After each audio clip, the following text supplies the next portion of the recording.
Bienvenue dans ce nouvel épisode du format vidéo de l'Institut français Stuttgart, un auteur dans ton salon. Aujourd'hui, j'ai choisi de vous présenter Petit pays de Gaël Faye, publié aux éditions Grasset en 2016.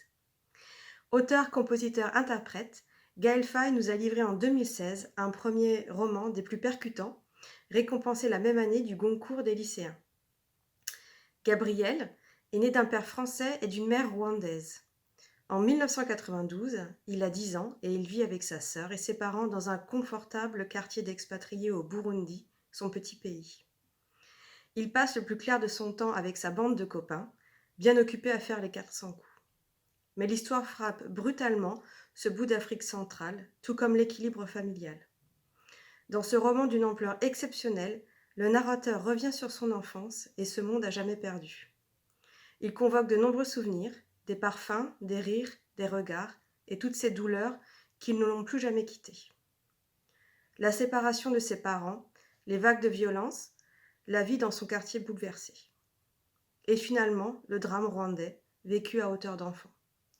Un enfant qui rapidement n'en est plus un, forcé par les événements à aller à la recherche de son identité. Petit pays est un roman d'une grande musicalité, rythmé par une écriture poétique et fluide, mais surtout habité par une pulsion de vie. Et c'est avant tout une rencontre avec une plume. Je vous propose de découvrir ensemble quelques lignes de ce roman inoubliable. Vous avez lu tous ces livres ?